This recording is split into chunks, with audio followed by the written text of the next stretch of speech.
मैं रात के 10 बजे सड़क पर खड़ा एक देह व्यापार करने वाली महिला से एक रात के 2,000 रुपये तय कर चुका था। वह महिला मेरी गाड़ी में बैठने ही वाली थी कि दूर से एक मासूम सी लड़की, जिसकी उम्र मुश्किल से 18 या 19 साल रही होगी, दौड़ती हुई मेरी ओर आई और हाथ जोड़कर बोली, साहब, भगवान के लिए मुझे अपने साथ ले चलिए। आप जो कहेंगे मैं करूंगी। बस बदले में मेरी मरी हुई मां के अंतिम संस्कार का खर्च दे दीजिए। उसकी आंखों में आंसू थे। मैं उसे देखकर जोर से हंस पड़ा। मैंने सोचा कि इन धंधे में लगी लड़कियों ने अब भावनात्मक रूप से ब्लैकमेल करने का नया तरीका ढूंढ निकाला है, ताकि खुद को मासूम साबित कर सकें। मुझे पूरा यकीन हो गया कि यह लड़की झूठ बोल रही है। खैर, मैंने उस लड़की को ऊपर से नीचे तक बड़े गौर से देखा। वह उस औरत से कहीं ज्यादा खूबसूरत और कम उम्र की थी।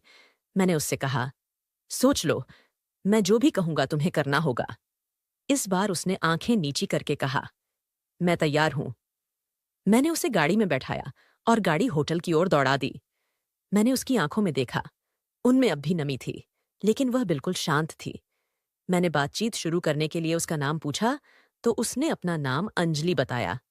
मैंने पूरी रात उस लड़की का इस्तेमाल किया और उसका नृत्य भी देखा, क्योंकि मुझे नृत्य देखने का भी बहुत शौक था। सुबह होने से पहले ही मैंने कुछ आर-जेर हजार उसके सामने फेंक दिए और कहा, आगे से इस काम के लिए झूठ मत बोलना। उसकी आंखों में फिर आंसू थे। वह बोली, मेरी मरी हुई मां को कंधा दे दो, अब तो उसे कोई कंधा भी नहीं देगा। अचानक मेरे भीतर कुछ रुक सा गया था, जैसे दिल की धड़कन ने एक पल के लिए रुककर उस वाक्य को सुना हो। मेरे होठों पर जो शब्द जमे थे, वे गले में अटक गए। पहली बार मुझे महसूस हुआ कि शायद मैं किसी ऐसे सत्य को देख रहा हूं जिसे समझने के मैं योग्य नहीं था। वह कोई आम लड़की नहीं थी। उसका सच, उसकी खामोशी, उसकी थकान, ये सब कुछ मिलकर मेरी हंसी को समाप्त कर चुके थे। मैंने स्वयं को संभालने की कोशिश की। होठों पर एक झूठी हंसी लौटाते हुए कहा, अगर सच में तुम्हारी मां मरी है, तो मैं तुम्हें 50 लाख इनाम दूंगा। वहां मेरी आंखों में आंखें डालकर कुछ देर देखती रही, फिर बिना कुछ कहे मुड़ी और बाहर की ओर चल दी। और मैं उसके पीछे हो लिया। यूं ही मजाक में मुझे लगा जैसे मैं कोई फिल्म देख रहा हूं या किसी खेल का हिस्सा हूं, जिसमें अंत में सभी हंस पड़ते हैं, मगर दिल का एक कोना कह रहा था, यह कोई खेल नहीं, यह कोई पीड़ा है, कोई कहानी है जिसका आरंभ तो हो चुका है, लेकिन अंत अभी मेरे नियंत्रण में नहीं है। गाड़ी की ओर जाते हुए मैंने देखा कि उसके कदम और भी भारी हो चुके थे, जैसे वह खुद से लड़ रही हो कि यह बात सच है या वह व्यंग जो मैंने किया। मैंने दरवाजा खोला और वह चुपचाप बैठ गई। रास्ता तय करते हुए हम दोनों चुप रहे। मेरी गाड़ी के हीटर से निकलती गर्म हवा हमें शारीरिक रूप से तो गर्म रख रही थी, मगर उस रात की ठंड में कुछ और भी था, कुछ ऐसा जो सांसों को भी जमा देता था। रास्ते भर वह चुप रही। गाड़ी में संगीत बंद था। हीटर की गर्मी भी धीमी हो चुकी थी और हमारे बीच एक ऐसी चुप्पी फैल गई थी जो न तो अजनबीपन थी, न ही निकटता। बस एक भारी सच की उपस्थिति थी।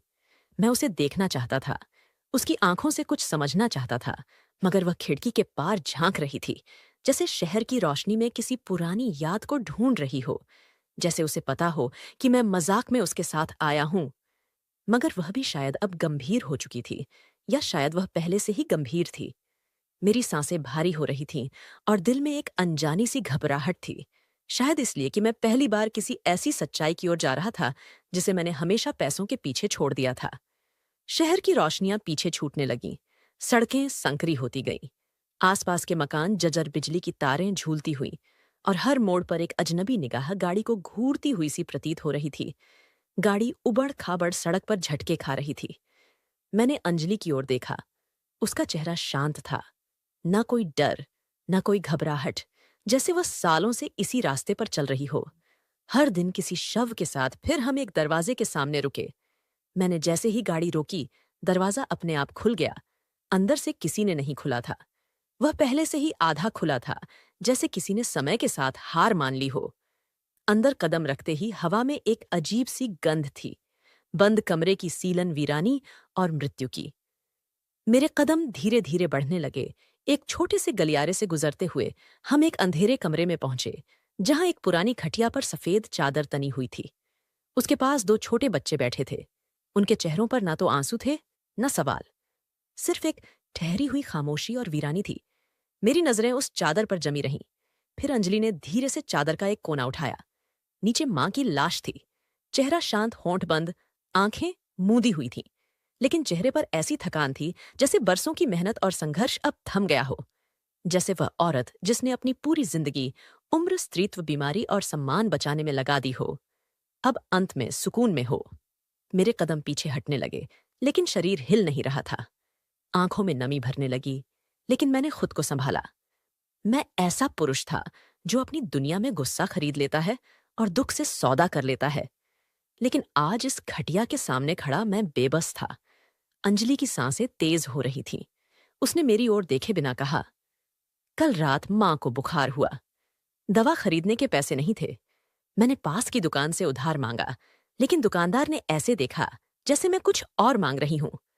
मैं वहां से भाग आई। रात भर मां का शरीर जलता रहा। बच्चों ने पानी पिलाया, लेकिन कोई फायदा नहीं हुआ। सुबह उनकी सांसें थम गईं और मैं सड़क पर आ गई। शायद कोई फरिश्ता मिल जाए या कोई तमाशबीन। उसकी आवाज में वह दर्द था जो भूख, थकान और शर्मिंदगी से पैदा होता है, लेकिन साथ ही एक अजीब सी आत्मसम्मान भी था, जैसे वह जानती हो कि आज उसने अपनी आखिरी उम्मीद भी खो दी है। मैंने सिर झुका लिया और चुपचाप कुर्सी पर बैठ गया। मेरे दिमाग में शोर मचने लगा।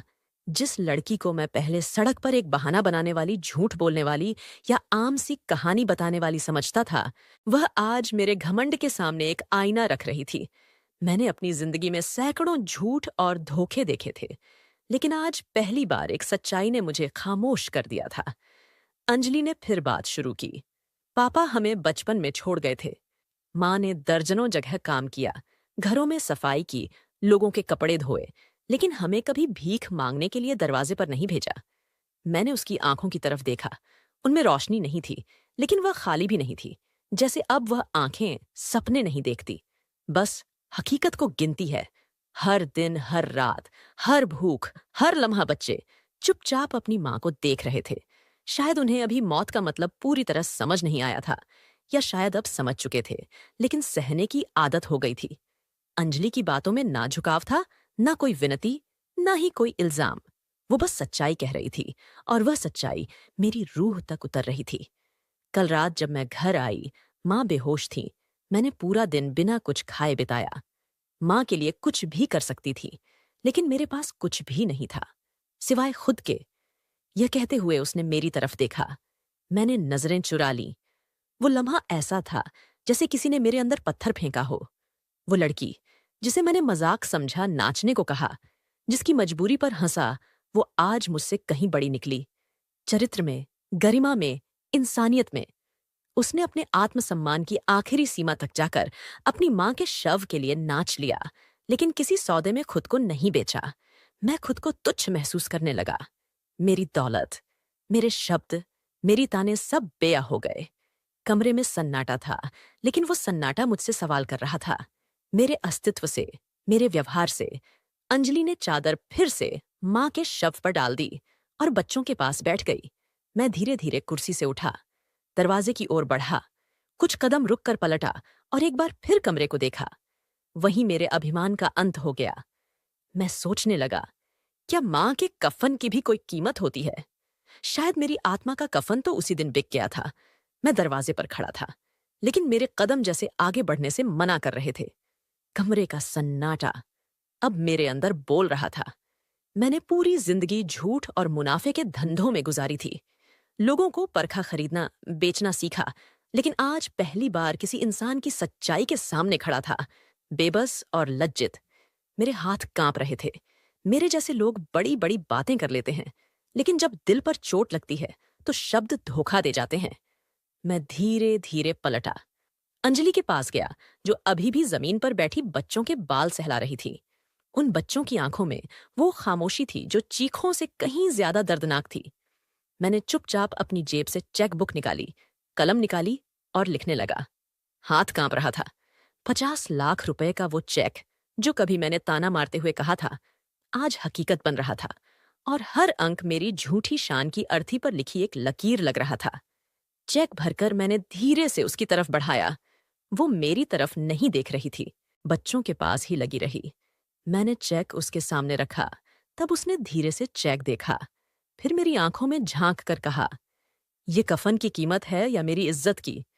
उसके सवाल ने मेरी हड्डियों में सिहरन भर दी। मैंने कुछ कहना चाहा, लेकिन शब्दों ने मेरा साथ छोड़ दिया। शायद इसी को शर्मिंदगी कहते हैं, जो शब्दों को भी भस्म कर देती है। मेरी आंखें झुक गईं। मैं वह पुरुष नहीं रहा था जिसे शहर के सबसे बड़े व्यवसाय के रूप में जाना जाता था। मैं अब उस क्षण का दोषी था जब मैंने उस लड़की को एक इंसान की बजाय तमाशा समझा था। अंजलि ने चेक उठाया, उसे देखा और फिर धीरे धीरे बच्चों की ओर बढ़ा दिया। यह हमारे मां के लिए है, उसने कहा। बच्चों ने चेक को नहीं समझा। वे तो अभी अपनी मां के शरीर को देख रहे थे, जैसे किसी चमत्कार की उम्मीद कर रहे हो। मैं कमरे के कोने में रखी पुरानी कुर्सी पर बैठ गया। कुछ क्षणों के लिए मैं स्वयं से, अपने पिछले जीवन से और उस फैसले से जिसे मैंने धन के आधार पर लिया था, उन सब से शर्मिंदा था। मेरे सामने एक लड़की थी जो गरीबी में पली थी, मेहनत की थी, सत्य बोला था, और जब कोई रास्ता नहीं बचा तब भी वह झुकी नहीं, उसने नृत्य किया। पर अपनी शर्तों पर उसके अस्तित्व में एक ऐसा आत्मसम्मान था जो मेरी सारी संपत्ति से अधिक मूल्यवान था। मैंने बचपन से सीखा था कि सम्मान धन से आता है, लेकिन आज जान गया कि सम्मान तब जन्म लेता है जब व्यक्ति अपनी विवशता में भी न झुके, न बिके। अंजलि ने कुछ देर चुप रहकर बच्चों को उठाया, उन्हें गले लगाया। मां के अंतिम संस्कार की व्यवस्था करनी थी। पंखा चलाने के लिए मोहल्ले से किसी को बुलाना था, लेकिन वह किसी से सहायता नहीं मांग रही थी, न मुझसे, न बाहरी दुनिया से। वह स्वयं सब कुछ करना चाह रही थी। मैंने धीरे से कहा, पंडित जी को बुला लिया जाए। उसने सिर हिलाया। पास की मंदिर में चलते हैं, पंडित जी अच्छे हैं। मां को जानते थे। मैं मंदिर गया और पंडित जी को अंतिम यात्रा की सूचना दी। मेरी आवाज भर आई थी। पंडित जी ने बताया कि वे पूजा करके आ रहे हैं। मैंने उन्हें विदा कहा और भारी कदमों से वापस लौट आया। कमरे का दृश्य बेहद पीड़ादायक था। अंजलि मां के चरणों के पास बैठकर धीरे धीरे प्रार्थना करने लगी। उसकी आवाज में कंपन था, लेकिन शब्द सटीक थे, जैसे वह मां को अंतिम बार विदा कर रही हो। उस क्षण मैंने महसूस किया कि कुछ लोग हमारे विश्वास, हमारी भाषा, हमारी संस्कृति और हमारी शिक्षा से भी महान होते हैं, और वे अपने चरित्र से जीवन का असली अर्थ सिखाते हैं।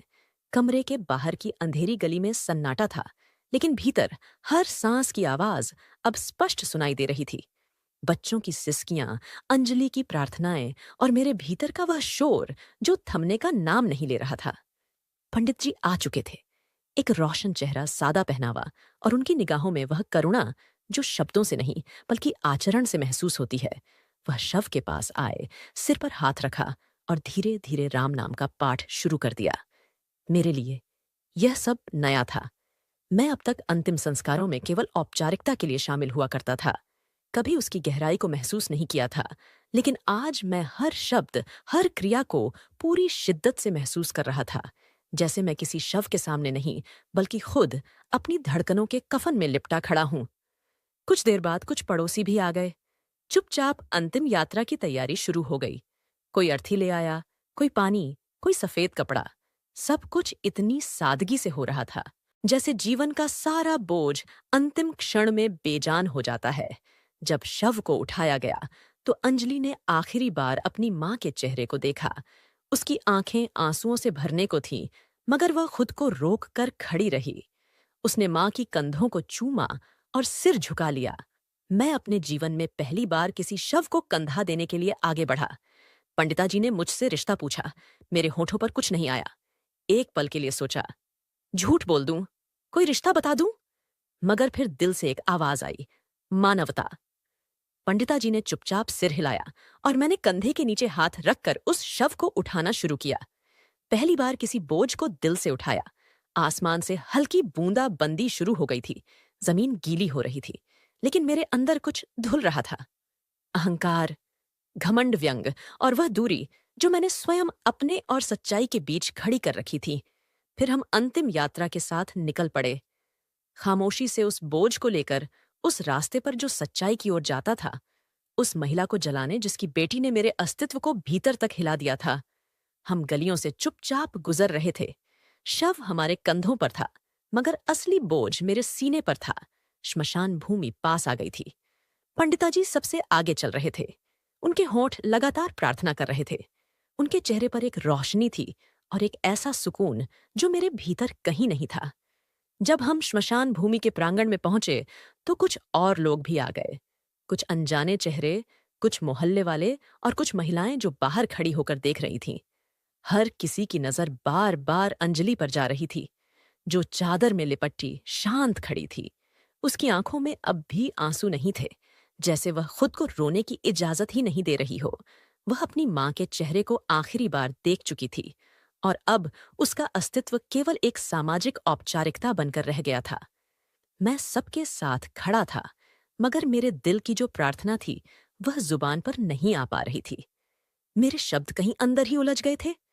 दिल की आवाज बस इतना कह रही थी कि अगर माफी का कोई डर है तो वह आज सामने आ जाए। अगर इंसान बनने का कोई दूसरा मौका होता है तो शायद यही पल होता जब शव को श्मशान भूमि की ओर ले जाया गया। मैंने एक बार फिर कांधा दिया। हल्की बारिश और वह खामोशी जिसमें सिर्फ कदमों की आहट सुनाई देती थी। लकड़ियां तैयार थीं।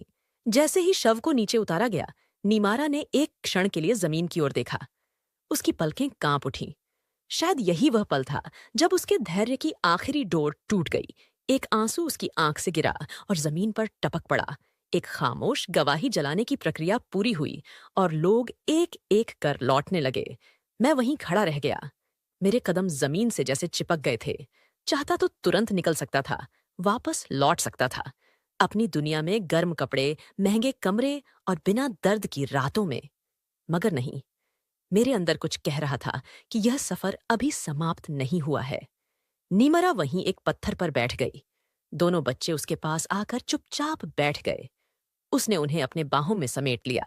उनमें से छोटे बच्चे ने उसके कान में कुछ कहा। मैं थोड़ा नजदीक हुआ और सुन सका। मां कब आएंगी? यह सवाल था, या किसी छुरी की तरह चुभता हुआ वाक्य। नीमरा ने बच्चे की ओर देखा, कुछ देर खामोश रही, फिर बस इतना कहा, वो अब नहीं आएंगी, मगर अब हमें खुद सब कुछ बनना है। मैं पीछे हट गया, एक दर्द में डूबे हुए इंसान की तरह खड़ा होकर यह सब देखता रहा। मेरा दिल जैसे मुझसे खुद सवाल कर रहा था, मैं क्या था? एक अमीर इंसान या सिर्फ एक खोखला खोल जो बरसों से संवेदनहीनता की पोशाक पहनकर जी रहा था? जब बच्चे ने मां के बारे में पूछा, मैं चाहता था कि कुछ कहूं, कोई वादा कर दूं, कोई सहारा दे दूं, मगर मेरे भीतर अब भी झिंझक थी। मैं नहीं चाहता था कि वे समझे कि मैं कुछ खरीदने आया हूं। नहीं, आज नहीं। आज मैं सिर्फ एक इंसान बनना चाहता था, ना कोई खरीदार, ना कोई मालिक।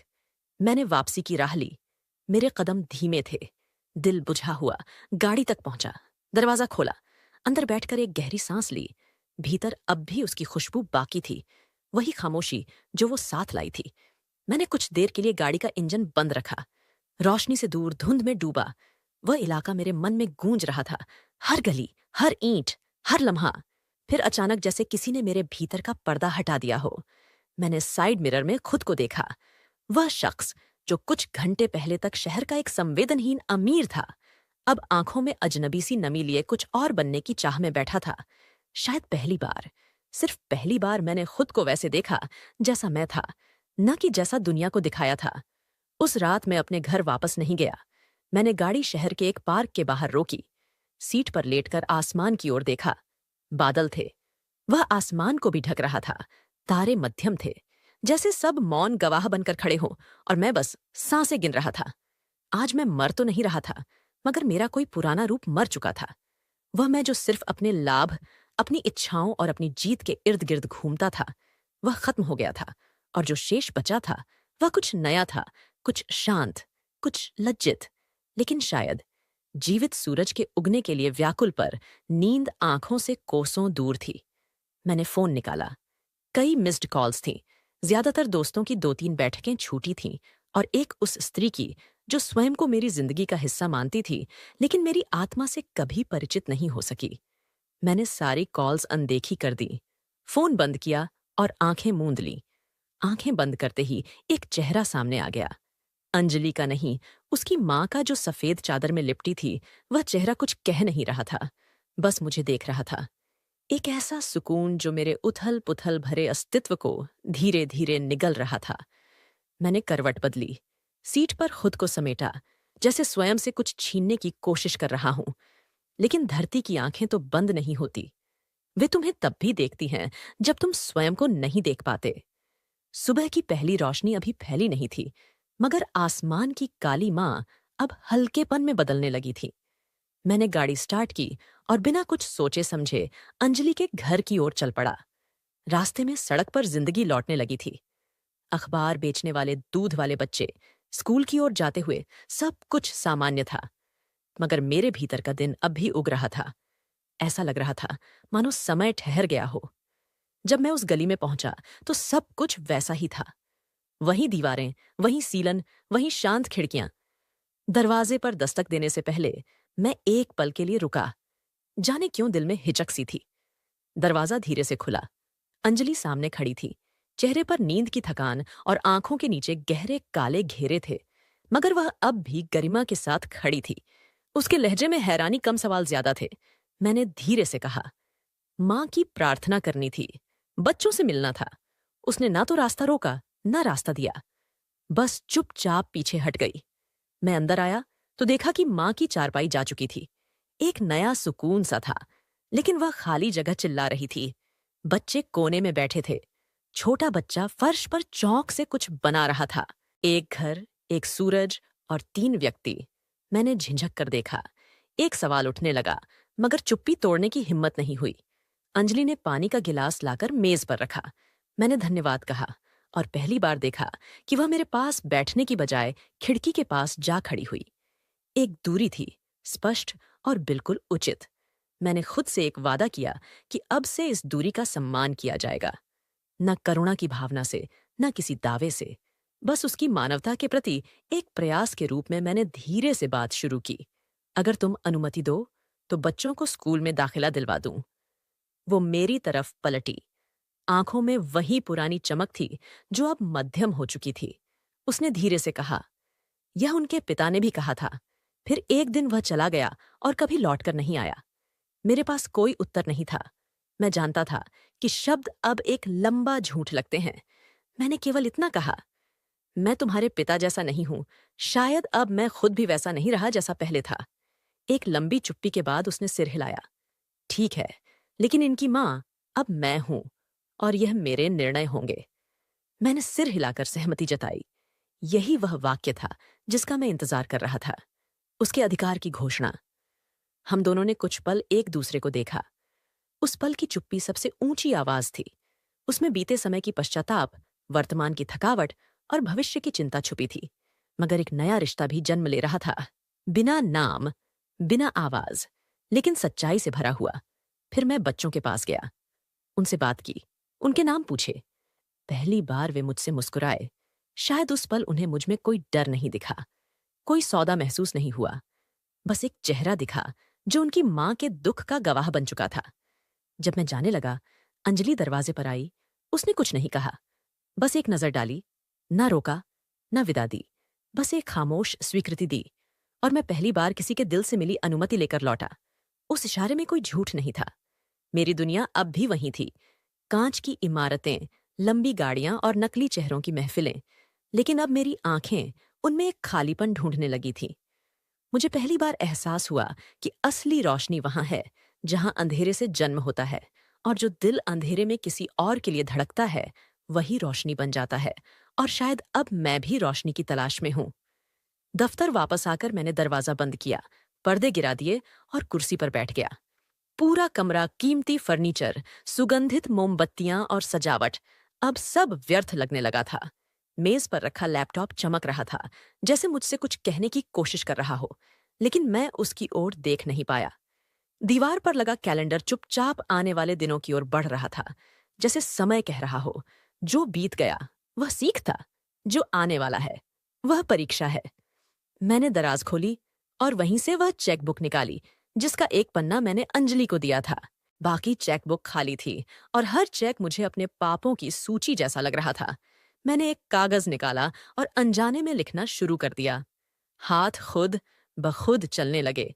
बच्चों के स्कूल का इंतजाम, अंजलि के लिए एक सुरक्षित स्थान, 2 साल का खर्च बिना किसी एहसान के, बिना किसी शर्त के मैंने वाक्य पूरे किए। फिर रुक कर खुद से सवाल किया, क्या यह वास्तव में प्रायश्चित है या सिर्फ अंतर आत्मा की खामोश रिश्वत? तो दोस्तों, यह